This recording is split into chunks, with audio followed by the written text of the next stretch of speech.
एक ऐसी सदियों पुरानी पजल के बारे में सोचिए जिसे दुनिया के सबसे शातिर दिमाग सॉल्व करने में लगे हैं। पर इस पजल के टुकड़े किसी कार्डबोर्ड या प्लास्टिक के नहीं है। इसमें बड़े बड़े टर्बाइन्स हैं, विशाल ट्रांसफॉर्मर्स हैं और ऐसी गैसेस हैं जो आंखों से दिखाई भी नहीं देती। और सबसे बड़ी बात, इस पजल को सॉल्व करने का इनाम सिर्फ एक खूबसूरत तस्वीर नहीं है। बिल्कुल, इसका इनाम एक ऐसी दुनिया है जहां करोड़ों लोगों को बिना रुकावट बिजली मिलती रहे, वो भी हमारी धरती का टेम्परेचर बढ़ाए बिना। तो आज की इस चर्चा में हम इस मुद्दे की गहराई में जाएंगे और हमारे सामने इस पजल का सबसे अहम टुकड़ा है सीमेंस एनर्जी इंडिया। सही बात है। मार्केट को क्लोजली ट्रैक करने पर एक बात तुरंत ध्यान खींचती है। देखिए, 19 जून 2025 को जब ये कंपनी लिस्ट हुई तो आते ही इसने धमाका कर दिया। पहले ही दिन 10% अपर सर्किट हिट किया, शेयर्स करीब 3000 तक पहुंच गए और देखते ही देखते इसका वैल्यूएशन 90,000 करोड़ के पार चला गया। चलिए इसको थोड़ा और समझते हैं। एक ऐसी कंपनी जो एक एस्टैब्लिश्ड जायंट सीमेंस लिमिटेड से अलग हुई और आते ही मार्केट ने उसको इतना बड़ा प्रीमियम दे दिया। आखिर इस पर्दे के पीछे चल क्या रहा है? देखिए, यहाँ सबसे दिलचस्प बात यह है कि ये जो नंबर्स और वैल्यूएशंस हम देख रहे हैं ना, ये सिर्फ एक स्टॉक मार्केट का शॉर्ट टर्म इवेंट नहीं है। अच्छा। हाँ, या कोई ऑर्डिनरी कॉर्पोरेट रीस्ट्रक्चरिंग भी नहीं है। ये सीधे तौर पर इंडिया के net zero 2070 energy transition goals और ग्लोबल सप्लाई चेन शिफ्ट का एक बहुत बड़ा हिस्सा है। सीमेंस एनर्जी इंडिया का ये डीमर्जर और एक प्योर प्ले एनर्जी कंपनी बनना असल में एक लंबी ग्लोबल स्ट्रैटेजी का नतीजा है। मतलब दुनिया भर में जो चेंजेस आ रहे हैं उसका असर है ये। एग्जैक्टली। दुनिया का पावर सेक्टर अभी एक ऐसे मैसिव बदलाव से गुजर रहा है जहां ट्रेडिशनल तरीके काम नहीं आएंगे। एक अलग लेवल का फोकस, अलग कैपिटल स्ट्रक्चर और एक बिल्कुल नई अप्रोच की जरूरत है, और ये स्पिन ऑफ उसी दिशा में एक बड़ा कदम है। लेकिन एक मिनट, यहाँ एक फंडामेंटल सवाल उठता है। मैं सोच रही थी कि सीमेंस एक 100 साल से भी ज्यादा पुरानी, बेहद सक्सेसफुल कंपनी है। इंडिया में इनकी प्रेजेंस 1867 से है। हाँ, बहुत पुरानी लेगेसी है। वही तो, इनका बिजनेस बढ़िया चल रहा था, तो आखिर एक चलती हुई गाड़ी के 2 हिस्से क्यों किए गए? एक सक्सेसफुल प्रॉफिटेबल कंपनी को तोड़कर एक अलग सीमेंस एनर्जी इंडिया बनाने की रैशनल क्या हो सकती है? अगर एक साथ मिलकर उनके पास ज्यादा रिसोर्सेज थे तो अलग होने में क्या फायदा है? इस लॉजिक को समझने के लिए हमें इन दोनों बिजनेसेस के कोर नेचर और उनके जेस्टेशन पीरियड्स को देखना होगा, यानी उनके साइकिल्स को। साइकिल से आपका क्या मतलब है यहाँ? देखिए, जो कोर सीमेंस लिमिटेड का बिजनेस बचा है ना, वो अब fast pace technology, factory automation, smart infrastructure और डिजिटल इंडस्ट्रीज पर फोकस कर रहा है। ये एक ऐसी दुनिया है जहां software updates, internet of things और क्विक टेक्नोलॉजिकल चेंजेस रोज की बात है। वहां साइकिल कुछ महीनों का होता है। दूसरी तरफ सीमेंस एनर्जी इंडिया का focus long term heavy energy infrastructure पर है, जैसे कि बड़े टर्बाइन्स और ग्रिड्स। बिल्कुल, ग्रिड स्केल गैस और steam turbines, high voltage transmission networks और विशाल ट्रांसफॉर्मर्स। इन प्रोजेक्ट्स को डिजाइन, बिल्ड और एग्जीक्यूट करने में महीने नहीं दशकों लग जाते हैं। अच्छा, तो इसका मतलब दोनों की स्पीड, रिस्क प्रोफाइल और कैपिटल की जरूरतें बिल्कुल अलग अलग हैं। सही पकड़ा आपने। तो क्या हम इसको एक स्पोर्ट्स टीम के एनालॉजी से देख सकते हैं? जैसे एक टीम को ऑफेंस और डिफेंस दोनों खेलने होते हैं। अगर हम ऑटोमेशन और टेक को ऑफेंस सोचें, जहां क्विक डिसीजंस, फास्ट मूव्स और तुरंत रिजल्ट्स चाहिए, और डिफेंस, और दूसरा हिस्सा डिफेंस खेले, यानी लॉन्ग टर्म हेवी इंफ्रास्ट्रक्चर, जहां सालों तक स्टेबिलिटी, ताकत और पेशेंस बनाए रखनी है। अगर एक ही मैनेजर दोनों को कंट्रोल करेगा तो शायद किसी एक जगह कॉम्प्रोमाइज हो जाएगा, राइट? अलग करने से दोनों अपने अपने गेम में बेस्ट हो सकते हैं और फोकस नहीं भटकेगा। स्पोर्ट्स टीम का ये लॉजिक स्ट्रक्चर समझने के लिए ठीक है, लेकिन इंडस्ट्रियल स्केल पर इसका सबसे बड़ा असर कैपिटल एलोकेशन में दिखता है। कैपिटल एलोकेशन में कैसे? जब एक ही बोर्ड रूम में 2 अलग अलग साइकिल्स वाले डिविजन्स होते हैं ना, तो उनके बीच रिसोर्सेज के लिए हमेशा टकराव होता है। मान लीजिए कि R&D का बजट एलोकेट करना है। ऑटोमेशन डिवीजन को एक नए AI सॉफ्टवेयर के लिए तुरंत फंडिंग चाहिए, जिसका रिटर्न 2 साल में आएगा। वहीं एनर्जी डिवीजन को नए टरबाइन डिजाइन के लिए बजट चाहिए, जिसका रिटर्न 15 साल बाद आएगा। ओह, तो वहां कॉन्फ्लिक्ट ऑफ इंटरेस्ट आएगा। एग्जैक्टली। ऐसे में प्योर प्ले स्ट्रैटेजी काम आती है। जब कंपनी सिर्फ एनर्जी पर फोकस करेगी तो उसका बोर्ड, उसके इन्वेस्टर्स और उसका कैपिटल सिर्फ एनर्जी ट्रांजिशन के हिसाब से चैनल होगा। ये तो काफी लॉजिकल है और इंडस्ट्रियल हिस्ट्री गवाह है कि ये स्ट्रैटेजी काम करती है। बिल्कुल। मुझे याद आ रहा है 2018 में एबीबी इंडिया ने भी बिल्कुल यही कदम उठाया था। हाँ, उनका केस भी बहुत सिमिलर था। उन्होंने अपना power grid business spin off कर दिया था और उसके बाद दोनों एंटिटीज ने अपने अपने सेक्टर्स में बेहतरीन ग्रोथ और प्रॉफिट मार्जिन्स दिखाए। फोकस बढ़ने से इनएफिशिएंसी कम होती है। ये एक बहुत प्रासंगिक उदाहरण है। और देखिए, सीमेंस एनर्जी इंडिया के शुरुआती नतीजे इस प्योर प्ले स्ट्रैटेजी को वैलिडेट कर रहे हैं। Q1 FY26 के फाइनेंशियल्स पर ही नजर डालिए। उनके नतीजे तो काफी स्ट्रॉन्ग थे ना? बहुत स्ट्रॉन्ग। कंपनी का प्रॉफिट लगभग 34.9% बढ़कर 313 करोड़ हो गया है और उनका रेवेन्यू 1911 करोड़ तक पहुंच गया है। वाओ! एक क्वार्टर में इतनी सॉलिड ग्रोथ दिखाती है कि जब मैनेजमेंट का ध्यान सिर्फ एक वर्टिकल पर होता है तो एग्जीक्यूशन कितना शार्प हो जाता है। उनका ऑपरेटिंग मार्जिन भी लगभग 22.4% के आसपास रहा, जो कि ऐसी हेवी इंफ्रा इंडस्ट्री में काफी मुश्किल है मेंटेन करना। बिल्कुल। इस तरह की इंडस्ट्री में ये काफी प्रभावशाली माना जाता है क्योंकि यहाँ रॉ मटेरियल और प्रोजेक्ट डिलेज के रिस्क तो हमेशा बने रहते हैं। सही बात है। नतीजे तो क्लियरली बता रहे हैं कि डीमर्जर का फैसला सही था, फोकस बढ़ गया है, लेकिन कैपिटल तो एक नदी की तरह है, उसको एक दिशा चाहिए। आज के वक्त में इनका मेन रेवेन्यू आखिर कहाँ से आ रहा है? अगर हम इनकी ऑर्डर बुक देखें तो वो 17,599 करोड़ तक पहुंच चुकी है। हाँ, मैसिव ऑर्डर बुक है इनकी। ये $1 बिलियन से भी ज्यादा का बैकलॉग है। आखिर ये ऑर्डर बुक इतनी तेजी से कैसे भर रही है? कौन सा स्पेसिफिक सेगमेंट है जो इस नई इंडिपेंडेंट कंपनी के बिल्स पे कर रहा है? आज की तारीख में इस कंपनी का सबसे बड़ा ग्रोथ इंजन उनका ट्रांसमिशन सेगमेंट है। FY25 के आंकड़े बताते हैं कि उनके टोटल रेवेन्यू का 54% हिस्सा सिर्फ यहीं से आया। सिर्फ ट्रांसमिशन से? ऐसा क्या हो रहा है सेक्टर में? भारत इस वक्त एक massive historical grid upgrade cycle के बीच में है। देश भर में नए सोलर पार्क्स और विंड फार्म्स लग रहे हैं, लेकिन उन्हें कनेक्ट करने के लिए हमारा पुराना ट्रांसमिशन इंफ्रास्ट्रक्चर काफी नहीं है। हाँ, वो लाइंस पुरानी हो चुकी हैं। एग्जैक्टली। उस पूरे सिस्टम को एक नया रूप देना पड़ रहा है और इस स्पेसिफिक स्पेस में सीमेंस एनर्जी इंडिया एक अनडिस्प्यूटेड मार्केट लीडर की तरह उभर रहा है, खासकर दो बेहद एडवांस टेक्नोलॉजीज में, VSC HVDC और स्टैटकॉम। इन टेक्निकल टर्म्स को थोड़ा डिकोड करने की कोशिश करते हैं क्योंकि इन्हीं के आगे पीछे सारी वैल्यूएशन घूम रही है। VSD, HVDC और स्टैटकॉम ये किसी नॉर्मल बिजली के खंबे से कितने अलग है और ग्रिड के लिए इतने जरूरी क्यों बन गए हैं? मैं समझाता हूँ। HVDC का मतलब है high voltage direct current.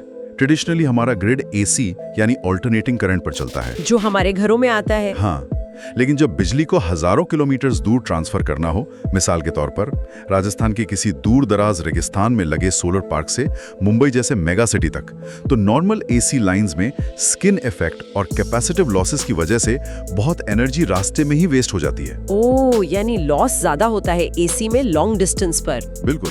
HVDC एक तरह से पावर ट्रांसमिशन का सुपर एक्सप्रेसवे है जो इन लॉसेस को ड्रास्टिकली कम करता है। और इसमें जो VSC यानी वोल्टेज सोर्स कन्वर्टर शब्द जोड़ा है ना, वो इसकी सबसे एडवांस जनरेशन है जहां इलेक्ट्रिसिटी के फ्लो को बहुत प्रिसिशन के साथ कंट्रोल किया जा सकता है। अच्छा। इस कोर टेक्नोलॉजी में सीमेंस ग्लोबली डोमिनेंस रखता है। दूसरा टर्म है स्टैटकॉम। अगर मैं स्टैटकॉम को समझने की कोशिश करूं तो क्या इसको हम ग्रिड का एक शॉक अब्जॉर्बर कह सकते हैं? जैसे एक गाड़ी खराब रास्ते पर चलती है तो शॉक अब्जॉर्बर्स झटकों को न्यूट्रलाइज करते हैं। इंटरेस्टिंग एनालॉजी है। ग्रिड में भी जब सोलर या विंड पावर अचानक से मौसम की वजह से कम या ज्यादा होती है तो ग्रिड का वोल्टेज हिलने लगता है, फ्लक्चुएशंस आते हैं। ऐसे में स्टैटकॉम माइक्रो सेकेंड्स में उस वोल्टेज को स्टेबलाइज करता है ताकि ग्रिड कोलैप्स ना हो, यानी पावर फेल ना हो। क्या ये सही समझ रही हूँ मैं? हाँ, शॉक अब्जॉर्बर का कॉन्सेप्ट यहाँ एकदम बेसिक लेवल पर काम करता है, लेकिन टेक्निकली ये रिएक्टिव पावर को मैनेज करता है। Reactive power? जब अचानक से हवा रुक जाती है या बादल आ जाते हैं तो वोल्टेज सैग होता है, यानी गिरता है। स्टैटकॉम बिना किसी मूविंग पार्ट के सिर्फ सॉलिड स्टेट इलेक्ट्रॉनिक्स का यूज करके माइक्रो सेकंड्स में उस कमी को पूरा कर देता है। ग्रिड ऑपरेटर्स के लिए ये एक लाइफ सेविंग डिवाइस है। वाओ, बिना मूविंग पार्ट्स के? हाँ, और इस मार्केट में उनका दबदबा इस बात से साबित होता है कि FY25 में मार्केट में जो 10 बड़े स्टैटकॉम अवार्ड्स निकले, उसमें से 5 अकेले सीमेंस एनर्जी इंडिया ने जीते। आधा मार्केट शेयर। बिल्कुल। इंडस्ट्री एस्टिमेट्स के हिसाब से आने वाले 5 सालों में ये अकेले 105 बिलियन यानी करीब 10,500 करोड़ का मार्केट होने वाला है। और इस डिमांड को मीट करने के लिए कंपनी अपने ट्रांसफार्मर्स की कैपेसिटी को डबल करने के लिए 407 करोड़ का फ्रेश कैपेक्स भी लगा रही है। ये नंबर्स तो बहुत प्रॉमिसिंग हैं, लेकिन देखिए इस स्पेस में वो अकेले तो नहीं है, कंपटीशन भी काफी फियर्स है। इनका मुकाबला BHEL, L&T और ABB जैसे जायंट्स के साथ है। हाँ, कॉम्पिटिटर्स तो कड़े हैं। तो ऐसे में सीमेंस एनर्जी इंडिया अपने मार्जिन्स को कैसे बचा पा रहा है? BHEL जैसी कंपनी के पास तो सरकार का पूरा सपोर्ट और स्केल होता है। कंपटीशन जरूर है, लेकिन हर प्लेयर की अपनी एक अलग प्रोफाइल है। BHEL के पास वॉल्यूम, स्केल और गवर्नमेंट सेक्टर की बैकिंग है, ये सच है। लेकिन जब हम मार्जिन्स और हाई एंड टेक्नोलॉजी की बात करते हैं तो BHEL पिछड़ जाता है। मार्जिन्स में कितना फर्क है? काफी फर्क है। BHEL के ऑपरेटिंग मार्जिन्स मुश्किल से 1 या 2% के आसपास रहते हैं, जबकि सीमेंस लगभग 20% मार्जिन मेंटेन कर रहा है। ये जमीन आसमान का अंतर है। और L&T? L&T प्रोजेक्ट एग्जीक्यूशन में किंग है। वो ब्रिजेस और प्लांट्स बहुत तेजी से बनाते हैं, लेकिन कोर प्रोप्राइटरी टेक्नोलॉजी जैसे कि VSC कन्वर्टर्स के सॉफ्टवेयर और प्रिसिजन हार्डवेयर में सीमेंस एक प्रीमियम कमांड करता है। वो सिर्फ कॉन्ट्रैक्ट नहीं लेते, वो कोर टेक सप्लाई करते हैं। तो इस सब का मतलब क्या है? मार्केट उन्हें प्रीमियम टेक सप्लायर मान रहा है, ऑर्डर बुक स्ट्रांग है, मैक्रो टेलविंड्स उनके फेवर में है, लेकिन फिर वैल्यूएशन की बात करनी पड़ेगी। हाँ, वैल्यूएशन पर काफी चर्चा है। इनका PE यानी प्राइस टू अर्निंग्स वैल्यूएशन लगभग 114 तक पहुंच गया है। एक इंडस्ट्रियल मैन्युफैक्चरिंग कंपनी के लिए इतना PE रेशियो सुनने में बहुत महंगा लगता है। सुनने में तो लगता है बिल्कुल। और सोर्सेज ये भी बता रहे हैं कि इनकी फैक्ट्रीज अभी भी अपनी फुल लिमिट पर नहीं है, बल्कि सिर्फ 60% कैपेसिटी पर चल रही हैं। तो क्या यहाँ एक कॉन्ट्रडिक्शन नहीं है? एक तरफ इतना हाई वैल्यूएशन और दूसरी तरफ अनयूज्ड फैक्ट्री फ्लोर। क्या मार्केट ने इनकी आने वाली 10 साल की ग्रोथ को पहले ही आज के प्राइस में ऐड कर लिया है? क्या ये किसी बबल का शिकार है? अगर हम इसको बड़े पैमाने पर देखें तो वैल्यूएशन अनडिनाइबली प्रीमियम कैटेगरी में है और इसमें फ्यूचर एग्जीक्यूशन का रिस्क पूरी तरह से शामिल है। लेकिन मार्केट इसको थोड़ा अलग लेंस से देख रहा है। अलग लेंस से मतलब? जो बात सुपरफिशियल लेवल पर एक वीकनेस लगती है कि फैक्ट्री सिर्फ 7% कैपेसिटी पर है, वही असल में इनकी सबसे बड़ी फाइनेंशियल स्ट्रेंथ बनने वाली है। फाइनेंस और मैन्युफैक्चरिंग की भाषा में इस फिनोमिनन को ऑपरेटिंग लेवरेज कहा जाता है और यहाँ पर ऑपरेटिंग लेवरेज का पोटेंशियल मैसिव है। अच्छा, ऑपरेटिंग लेवरेज यानी जब बेस कॉस्ट पहले से कवर हो चुकी हो? एग्जैक्टली। मतलब उनकी फैक्ट्री का रेंट, मशीन्स की डिप्रिसिएशन कॉस्ट और परमानेंट स्टाफ की सैलरीज तो फिक्स्ड है, वो खर्चा तो हो ही रहा है, चाहे फैक्ट्री 7% पर चले। सही जा रही हैं आप, बताइए आगे। अब जब नए ऑर्डर्स आएंगे और फैक्ट्री की यूटिलाइजेशन बढ़कर 80 या 90% कैपेसिटी पर जाएगी, तो उन एक्स्ट्रा ऑर्डर्स को पूरा करने के लिए सिर्फ रॉ मटेरियल का वेरिएबल खर्चा आएगा, फिक्स्ड कॉस्ट वही रहेगी। इसलिए रेवेन्यू में थोड़ी सी बढ़ोतरी होने पर भी प्रॉफिट मार्जिन बहुत तेजी से बढ़ेगा। क्या यही वजह है कि मार्केट इस वक्त उनके करंट प्रॉफिट से ज्यादा इस एक्सपोनेंशियल प्रॉफिट ग्रोथ को प्राइस इन कर रहा है? ये मैकेनिज्म आपने बिल्कुल ठीक एक्सप्लेन किया। बॉटम लाइन यानी प्रॉफिट में एक एक्सपोनेंशियल जंप आने की उम्मीद है यहाँ पर, और इस उम्मीद को सपोर्ट कर रही है उनकी 17,599 करोड़ की पेंडिंग ऑर्डर बुक, जो कि अब एग्जीक्यूट होगी। हाँ, इसके अलावा आने वाले वक्त में भारत में ट्रांसमिशन बिडिंग करीब 1 ट्रिलियन यानी 1 लाख करोड़ पर एनम होने का अनुमान है। मार्केट बेसिकली इस ऑर्डर पाइपलाइन और कैपेसिटी यूटिलाइजेशन के सफर में छुपे हुए ऑपरेटिंग लेवरेज के प्ले आउट होने पर बेट लगा रहा है। समझ गई। ट्रांसमिशन इनका आज का ब्रेड एंड बटर है, जो कि सॉलिड कैश फ्लो और मुनाफा जनरेट कर रहा है। लेकिन सच कहूं तो सिर्फ ट्रांसमिशन ग्रिड्स के भरोसे कोई कंपनी 114 का PE जस्टिफाई नहीं कर सकती। हाँ, वहाँ पर फ्यूचर टेक्नोलॉजी का रोल आता है। मार्केट क्लियरली आज के बिल पे करने वाली टेक्नोलॉजी को नहीं, बल्कि कल की दुनिया बदलने वाली टेक्नोलॉजी को देख रहा है।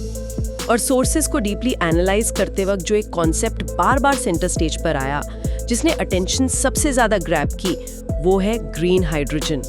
यहाँ कुछ बहुत ही रोचक होने वाला है। ग्रीन हाइड्रोजन को एनर्जी सेक्टर में आजकल होली ग्रेल माना जा रहा है और इसके पीछे एक ठोस कारण है। अभी तक हम जो ग्रिड अपग्रेड, HVDC और स्टैटकॉम की बात कर रहे थे ना, वो सब इलेक्ट्रिफिकेशन की कहानी है। यानी जहाँ बिजली डायरेक्ट यूज हो सकती है। बिल्कुल, लेकिन ग्लोबल कार्बन एमिशंस का डेटा एक अलग ही रियलिटी दिखाता है। दुनिया के टोटल एमिशंस का सिर्फ 40% हिस्सा पावर जनरेशन और उन चीजों से आता है जिन्हें हम सीधे बिजली से चला सकते हैं। तो बाकी 7% कहाँ से आता है? बाकी 60% emissions hard to abate sectors से आते हैं, जैसे heavy steel manufacturing, cement production, deep sea shipping और लॉन्ग हॉल एविएशन।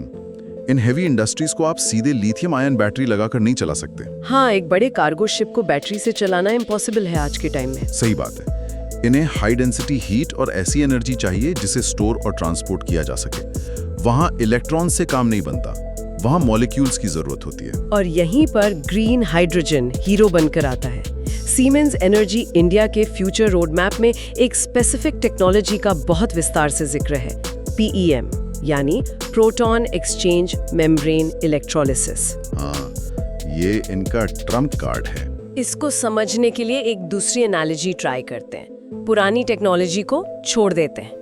क्या ये PM इलेक्ट्रोलाइजर एक ऐसी गाड़ी के ऑटोमेटिक ट्रांसमिशन की तरह काम करता है जो रास्ते के हिसाब से तुरंत गियर बदल लेता है? क्योंकि सोलर और विंड पावर बहुत अनप्रिडिक्टेबल होती है, कभी हवा तेज है, कभी अचानक बादल आ गए, तो पुरानी टेक्नोलॉजी एक हैवी फ्रेट ट्रेन की तरह थी जिसे स्टार्ट और स्टॉप होने में लंबा वक्त लगता था। लेकिन PM टेक्नोलॉजी उस पावर फ्लक्चुएशन को तुरंत हैंडल कर लेती है और कंसिस्टेंटली प्योर हाइड्रोजन बाहर निकालती है। ऑटोमेटिक ट्रांसमिशन और फ्रेट ट्रेन का ये कंपैरिजन इस टेक्नोलॉजी के प्रैक्टिकल एप्लीकेशन को बहुत बखूबी समझाता है। देखिए, PEM इलेक्ट्रोलिसिस का कोर एडवांटेज इसकी फ्लेक्सिबिलिटी और रिएक्शन टाइम है। पुरानी टेक्नोलॉजी से कितना अलग है ये? पुरानी एल्कलाइन इलेक्ट्रोलिसिस टेक्नोलॉजी को काम करने के लिए एक स्टेडी अनइंटरप्टेड पावर सप्लाई चाहिए होती थी। अगर पावर अचानक ड्रॉप हो जाए तो गैसेस यानी हाइड्रोजन और ऑक्सीजन के मिक्स होने का खतरा रहता था, जो कि डेंजरस है। ओह, एक्सप्लोजन का रिस्क। हाँ, लेकिन रिन्यूएबल्स तो डेफिनेशन से ही इंटरमिटेंट है, उन पर भरोसा नहीं कर सकते। PM टेक्नोलॉजी में एक स्पेशल सॉलिड पॉलीमर मेम्ब्रेन होती है जो पानी को बांटने के बाद सिर्फ प्रोटॉन्स को उसके पार जाने देती है। अच्छा, इसका मतलब है पावर चाहे अचानक 0 हो जाए या 100 पर चली जाए, गैस की प्योरिटी 99.9% बनी रहती है। ये सेकंड के कुछ हिस्सों में स्टार्ट और स्टॉप हो सकती है, जो इसे विंड और सोलर पावर के साथ डायरेक्टली मैप करने के लिए परफेक्ट बनाता है। इसका मतलब जहाँ इंटरमिटेंसी प्रॉब्लम है वहाँ PEM सोल्यूशन है, और इस सोल्यूशन को दुनिया भर में स्केल करने के लिए सीमेंस एनर्जी के पास उनका ELISA P300 पोर्टफोलियो है। बिल्कुल, और ये बहुत मॉड्यूलर अप्रोच है। हाँ, ये मॉड्यूलर यूनिट्स हैं। जैसे बच्चों के बिल्डिंग ब्लॉक्स होते हैं, आप इन P300 यूनिट्स को एक के बाद एक जोड़कर गीगावाट स्केल के बड़े प्लान्स डिजाइन कर सकते हैं। ट्रेल ब्लेजर जैसे प्रोजेक्ट्स में ये टेक्नोलॉजी लग रही है, और उन्होंने एयर लिक्विड के साथ मिलकर बर्लिन में एक मल्टी गीगावाट फैसिलिटी भी शुरू की है। सही कहा आपने। इस टेक्नोलॉजी का स्केल अप ही इस वक्त दुनिया की सबसे बड़ी जरूरत है, और भारत के कॉन्टेक्स्ट में देखें तो ये एक गेम चेंजर होने वाला है। वो कैसे? भारत सरकार का नेशनल ग्रीन हाइड्रोजन मिशन इस बात पर फोकस कर रहा है कि हम फ्यूचर में एनर्जी इंपोर्ट करने के बजाय ग्रीन एनर्जी एक्सपोर्ट करें। सीमेंस एनर्जी इंडिया सिर्फ ये इलेक्ट्रोलाइजर सप्लाई करने तक सीमित नहीं रहना चाहता। तो उनका बड़ा प्लान क्या है? वो इस पूरी वैल्यू चेन को एंड टू एंड कैप्चर करना चाहते हैं, और इस वैल्यू चेन का सबसे अहम और कॉम्प्लेक्स हिस्सा है पावर टू एक्स सॉल्यूशंस, जहां वो मार्केट डिसरप्ट करने की कोशिश कर रहे हैं। पावर टू एक्स, ये टर्म अपने आप में किसी साई-फाई मूवी जैसा लगता है। इलेक्ट्रिसिटी को किसी एक्स वेरिएबल में कन्वर्ट करना। Sounds futuristic. मैं जितना समझ पाई हूँ, हाइड्रोजन को गैस फॉर्म में स्टोर करना और ट्रांसपोर्ट करना बेहद मुश्किल और महंगा काम है। उसके लिए बहुत ज्यादा प्रेशर या क्रायोजेनिक कूलिंग की जरूरत होती है। तो क्या पावर टू एक्स उस हाइड्रोजन को किसी ऐसी चीज में बदल देता है जिससे हैंडल करना आसान हो? ये इस कॉन्सेप्ट का सबसे क्रिटिकल पॉइंट है। देखिए, हाइड्रोजन पैदा करना आसान है, लेकिन उसको शिप में डालकर यूरोप भेजना बहुत मुश्किल। पावर टू एक्स, जिसे सेक्टर कपलिंग भी कहते हैं, इस लॉकजाम को तोड़ता है। कैसे? स्टेप होता है उसको किसी दूसरे मॉलिक्यूल में बाइंड करना। अगर आप उस ग्रीन हाइड्रोजन को कैप्चर्ड कार्बन डाइऑक्साइड के साथ रिएक्ट करवाएंगे तो आपको मिलेगा ई-मिथेनॉल। और अगर आप उसे हवा से निकाली गई नाइट्रोजन के साथ रिएक्ट करवाएंगे तो बनेगा ई-अमोनिया। ओह, और इसका सबसे बड़ा प्रैक्टिकल फायदा ये है कि ई-मेथेनॉल और ई-अमोनिया दोनों लिक्विड्स हैं। इन्हें ट्रांसपोर्ट करने के लिए किसी नई साई-फाई पाइपलाइन की जरूरत नहीं है। हम आज के मौजूदा कार्गो शिप्स, टैंकर्स और पाइपलाइंस का इस्तेमाल कर सकते हैं। एग्जैक्टली, आप एग्जिस्टिंग इंफ्रास्ट्रक्चर यूज कर सकते हैं। ई मेथनॉल को डायरेक्ट शिपिंग इंडस्ट्री में as a clean fuel use किया जा सकता है और ई अमोनिया को फर्टिलाइजर सेक्टर या स्टील प्लांट्स में फ्यूल के रूप में। एक तरह से हमने धूप और हवा को लिक्विड फ्यूल में कन्वर्ट कर दिया और उन सेक्टर्स को डीकार्बनाइज कर दिया जहां सीधे बिजली नहीं पहुंच सकती थी। सही पकड़ा आपने, यही वो कंप्लीट आर्किटेक्चर है जिसकी वजह से मार्केट इस कंपनी को इतना हाई वैल्यू कर रहा है। सीमेंस एनर्जी के पास सीमेंस गमेसा के जरिए विंड टर्बाइंस हैं, ट्रांसमिशन ग्रिड्स हैं, पीएम इलेक्ट्रोलाइजर्स हैं और फाइनली इन पावर टू एक्स प्लांट्स का इंजीनियरिंग नो हाउ है। एक पूरा इकोसिस्टम उनके पास है। बिल्कुल, वो सिर्फ एक इक्विपमेंट या टर्बाइन बेचने वाली कंपनी नहीं है, वो 21वीं सदी के नए एनर्जी सिस्टम का ओएस यानी ऑपरेटिंग सिस्टम और हार्डवेयर दोनों प्रोवाइड कर रहे हैं। चलिए इस डीप डाइव के सभी थ्रेड्स को एक जगह समेटते हैं।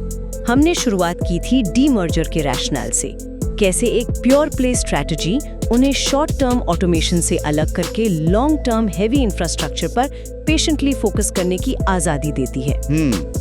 और उसके बाद फिर हमने ट्रांसमिशन सेगमेंट की कॉम्प्लेक्सिटीज को देखा, खासकर वीएस, एचडीसी और स्टैटकॉम टेक्नोलॉजीज को, जो अभी उनके रेवेन्यू का मेन इंजन बने हुए हैं, और साथ ही समझा कि कैसे 17,599 करोड़ की स्ट्रॉन्ग ऑर्डर बुक और फैक्ट्री की 60% कैपेसिटी के साथ कंपनी आने वाले क्वार्टर्स में मैसिव ऑपरेटिंग लेवरेज का फायदा उठाने के लिए तैयार है। और इनमें हमने फ्यूचर की बात की। हाँ, आखिर में हमने कल के future, green hydrogen, PEM technology की ऑटोमेटिक ट्रांसमिशन वाले फायदे और पावर टू एक्स के रूप में एक ऐसी दुनिया का ब्लूप्रिंट देखा जहां हवा और धूप लिक्विड फ्यूल्स में बदल रहे हैं। इस पूरी टेक्निकल चर्चा और डेटा का निचोड़ यही है कि सीमेंस एनर्जी इंडिया सिर्फ एक और इंडस्ट्रियल इक्विपमेंट बनाने वाली एंटिटी नहीं है।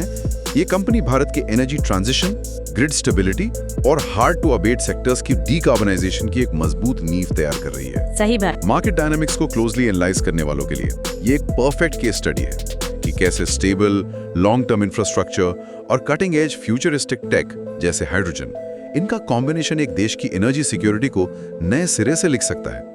ये केस स्टडी वाकई बहुत से पैराडाइम्स को शिफ्ट करती है। और चर्चा खत्म करने से पहले मैं एक ऐसी आखिरी सोच यहाँ छोड़ना चाहती हूँ जो इस पूरे डिस्कशन को एक नए डायमेंशन में ले जाती है। हमने शुरुआत में उस विशाल सदियों पुरानी पजल और हेवी टर्बाइंस की इमेज बनाई थी। बिल्कुल।